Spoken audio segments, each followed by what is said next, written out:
Ginoo manaa kaninyo. Manausab kanimo. Pagbasa gikan sa Santos nga Ebanghelyo sumala ni Mateo. Himayaon ikaw o Ginoo.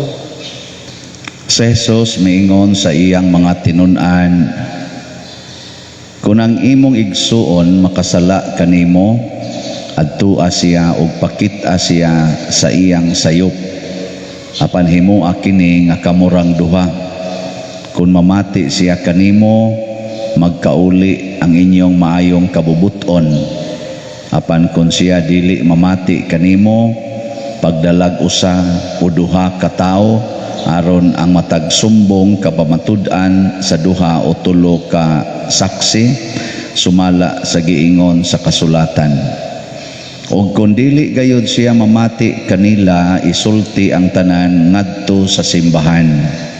O kung dili siya mamati sa simbahan, isipa siya nga usa ka langyaw o kobrador sa buhis. Ug busa sultihan ko kamo ang inyong idili dinhi sa yuta, idili usab didto sa langit, ug ang inyong itugot dinhi sa yuta, itugot usab didto sa langit.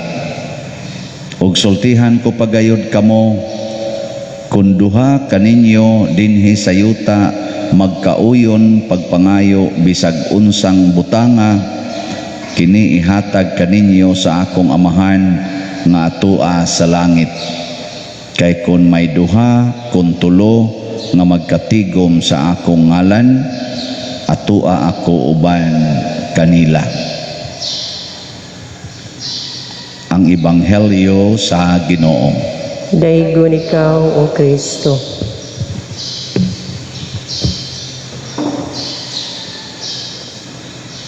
Muramag ang mensahe sa atong Ebanghelyo nagkabuwag-buwag, daghan man.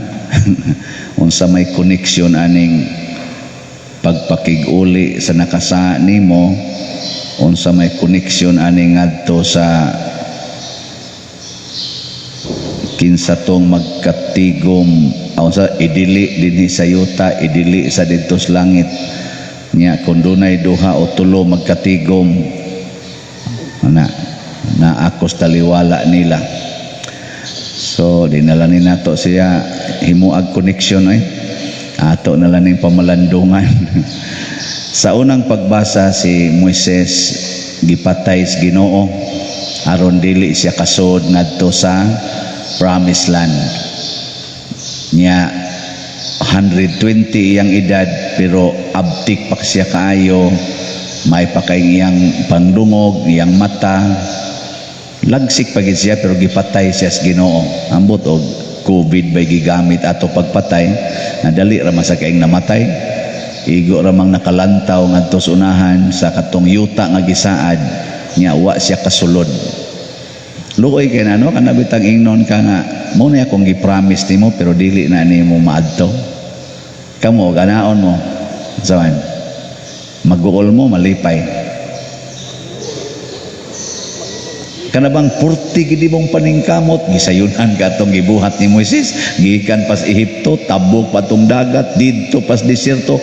Grabe gyud kay iyang sakripisyo da ato mga tao mga buangon kay tanan. Unya ang resulta ra diay gipalantaw ra siya sa Promised Land. Lagsik pa kay siya, abtik pa kay siya, pero giingnan anhi na ka dinhi mamatay. Ay kamo narabatay himuonong project kapilinha, daghan na bang nang donate nya, igo ra ding moingon dili na mo makahuman ana, mga matay ra mong tanang nagdonate. Saan malipay mo dili? Buangon mo yung lipat. Si Moises wa kaabot sa promised land dinhi sa yuta, pero pagkahuman yag kamatay midiritso siyag saka ngadto sa langit, ang promised heaven. So gipakita sa Ginoo dinhi nga dili importante makabot nato ang ato mga maayong mga pangandoy sa kalibutan. Ang nindot nga makabot nato ang langit. Nya unsaon man kinabuhi ni Moises, matud pa diri sa atong unang pagbasa, way laing propeta nga sama ni Moises, 40 gid nilang suoras Ginoo. Suod gyud kay sila sa Ginoo. Nya kay suod man makasuod tog langit dili. Suod kamo makabot inyong pangandoy. Blessed kay koy gitubag ni Lord akong pangandoy, nakapasad jud ko sa board exam, karon dako na kayo kog sweldo, nya naka-abroad pag yun ko, nanakoy house unlock ana. Sus nice jud kay ang Lord, gi-blessed jud ko. Pero nagpuyo-puyo, nag-divorce. Ansa man sakto na dili. Sa musabot raman si Lord kay unsaon sad battered wife ang ko akong husband, kay musuyop man to, natintal man, unsaon man sa to akong husband nga sige sa tog pangabit, do na sa koy right to be happy, pero blessed gyud ko ni Lord bisag ingon ani ko blessed gyud ko niya. Sakto na. Ay lamang panag-ansad basin di eksakto. Basin di eksakto di nganong inyong sa tag-anon, pero ang question, suod ba mos Ginoo? Suod mo sa Ginoo dili. Kinsa may suod sa Ginoo? Kung tan-aw na tong kinabuhis mga santos, labi na gyud si Saint Clare or Santa Clara, ang una gyung gipangita sa Ginoo nga masuod niya kana gyung mahigugma sa pagkakabus og mahigugmas mga kabos. Muna ang una gid niyang beatitude, kay kanigong 8 beatitudes mao ni ang 8 ka paagi aron makabot ang langit. 8 ka paagi ba? The 8 ways to acquire or to attain heaven. Nya unsa may gauna? Bulahan kamong mga kabos. Kay ngano man mao man na ang kinabuhi nga gipuy-an ni Kristo sa kalibutan, ang kakabos man gani ang iyang sugo para sa mga taong mosunod niya. Isalikway ang tanan, apil ng imong kaugalingon ug sunod kanako, kay kun di nimo buhaton di kaangay kanako. Muna si Moises gisalikway gid niya tanan, hastang iya ganing katungod nga musud sa promised land gisalikway niya. Si Santa Clara gisalikway sa niya tanan. Unya kung makasalikway na tas tanan, unsa may mahitabo na to? Magkahiusa na ta, magka-unite na ta. Isalikway ng imong koral, makita na nimo imong silingan. Di ba? Isalikway ng imong pangangkon anang utlanan, mudako na ang agianan sa imong silingan, kay imo man nang i-expand ang dahan. Di man ka magpunay pangigi anang imong yuta, kanang imong tanom, kanang kuan, mangigi man ka. Unsa ang pagkahiusa? Di ba? Pero isalikway nimo tanan, magkahiusa na ta ug maminaw na ta ug mutuman pagyod sa sugo sa Ginoo. Magkasuod yun. Nya kamo karon makasalikway na mo sa tanan. Natutok na. Mo ni kuwang nato ang kasuod ba? Mo na pag-ingong Kristo diri, kung naay nakasaha nimo adtua siya nga kamurang duha magistorya, purting ninduta na wa unta ning libak-libak, wa ning post-post diha sa social media.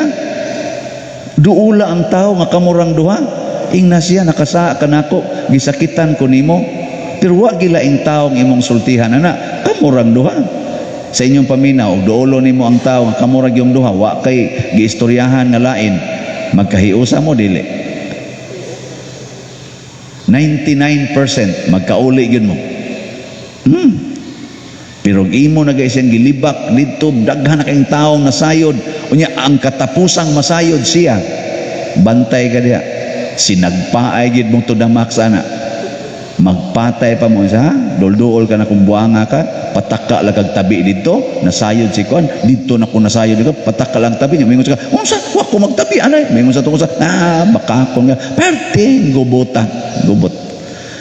Una karon ang kabuang ra ba karon sa ato mga katawhan, labi na gis mga batanon, ini kahiubos nila silang ginikanan, i-post diha sa Facebook.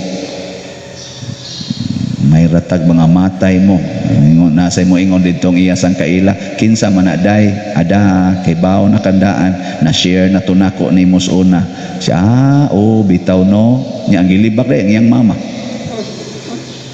ang iyang papa, usahay ang iyang igsoon, usahay ang iyang bayaw. Sus nganong natapik nis pamilya mga panuwayng dagko niya i-post dito. Kana bitawng may na kay kang nagbuhat niya, imo siyang giayo-ayuhan o nya bitin daing dako, libakon day ka sa likod, ana i-post. Magpasumbingay ba? Ang kuyaw kung ingnon kana bitawng magsigig misa o nya yawa daing dako, sahay man na sa anara diha oy palibot o may laing parokya din hibas dool. Wa inganli pero hibaw kayo nya ang gatiks. Secret. Anaon ba? Sos paita. No. Na siya. So duola. Pero ang makaduol ra gyud sa imong kaaway or sa taong nakapasakit nimo kana rasang suod sa Ginoo.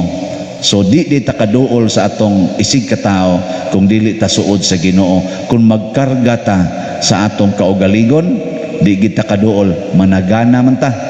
Managana ka nang litan ron asawa ka nya gibiyaan na kas imong bana kay tuwa na magpuyos kabit, makaduol kas kabit.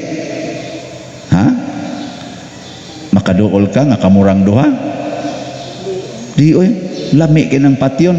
Pero imo nang gisalikway na nimo tanan, gibiyaan na nimo imong dignity isip asawa, kanang imong dignity isip duna kay katungod, kay legal wife ka. Yang imong gihuna-huna mauna si Kristo nga nag-ingon, duula siya nga kamurang duha. Moadto jud kas kabit nga kamurang duha. Day kabit mo sa kong bana no. Maulagi day oy, gisakitan baya ko ana. Ikong bitaw ko nimo day sa unya isa usaon man nga laban ako imong bana nya laban sad ko niya siya mao ba nya nalipay mo anang duha siya lipay ana sige go on ana siya nya ikaw day sa magampo ra ko para ninyo nya makapaimpierno ra ba na siya day kanang inyong gibuhat ana nya gusto biya sa ta ko magkuyog tangad tos langit inigbiya nimo dito magsige tong hilak impierno jud kuan iguli igabti gadto si imong bana niya sa may impierno tani dungoy mingon sa bana datuo makato kong asawa na sige na last na lang ni sunod na sang simana lain na sang last na lang ni sunod na sang simana buangon man imong bana saon man pero ikaw malangit ka kay gisakitan ka pero madawat naman nimo mo na ang gidili din sa yuta idili usab dito sa langit nya midili man kaniya kay nagsuod man kas Ginoo maimpierno gina silang duha kay gidili man animo mo na Ingos Kristo gidili pero nasa siya gisumpay duha o tulo nga pangayoon sa ako sana ang duha o tulo nga magkatigom sa kungalan ana ako sa taliwala nila ug bisan unsay inyong pangayoon sa kong amahan ihatag kana kaninyo karon ibalik ka ngadto sa kabit nga mohilak man imong kabit unsa man imong bana dayoy nga di man gyud makigbuwag nako nga ako sad madasag ko kay unsa manglaban sad nako siya ana insa na tanaday magluhod ta magampo ta mangayo ta sa Ginoo nga